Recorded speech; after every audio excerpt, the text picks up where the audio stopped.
جی ناظرین، خبروں کے سلسلے کو آگے بڑھاتے ہوئے خبر شامل کرتے ہیں۔ گڑھ مہاراجہ سے محمد عمر فاروق کی بتائی ہوئی تفصیلات کے مطابق گڑھ مہاراجہ RPO فیصل آباد سرفراز احمد فلکی DPO جھنگ راشد ہدایت نے گڑھ موڑ پر خدمت مرکز کا افتتاح کر دیا۔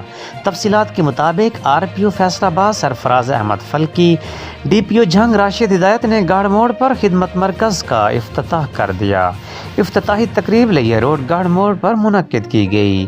تقریب کے شرکاء سے RPO فیصل آباد سرفراز فلکی کا گفتگو کرتے ہوئے کہنا تھا، جھنگ پولیس کا قابل ستائش یہ اقدام ہے۔ خدمت مرکز میں ڈرائیونگ لائسنس سمیت 15 قسم کی فیسلٹیز ایک ہی چھت کے نیچے فراہم کی جا رہی ہیں۔ DPO جھنگ راشد ہدایت کا گفتگو کرتے ہوئے کہنا تھا کہ جرائم پیشہ عناصر کو نشان عبرت بنائیں گے۔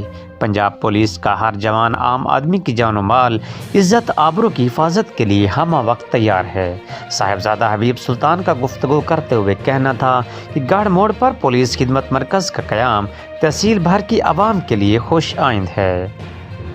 اس موقع پر DSP احمد پور سیال، چودھری اشرف گجر، DSP شورکوٹ آفتاب صدیقی، صدر انجمن تاجران ماہر مدثر عباس سبانہ، رانا محمد اسلم، حافظ عبدالستار انصاری، مولوی انور علی، رانا فرحان نمبردار سمیت سیاسی و سماجی صحافیوں سمیت معززین علاقہ نے شرکت کی۔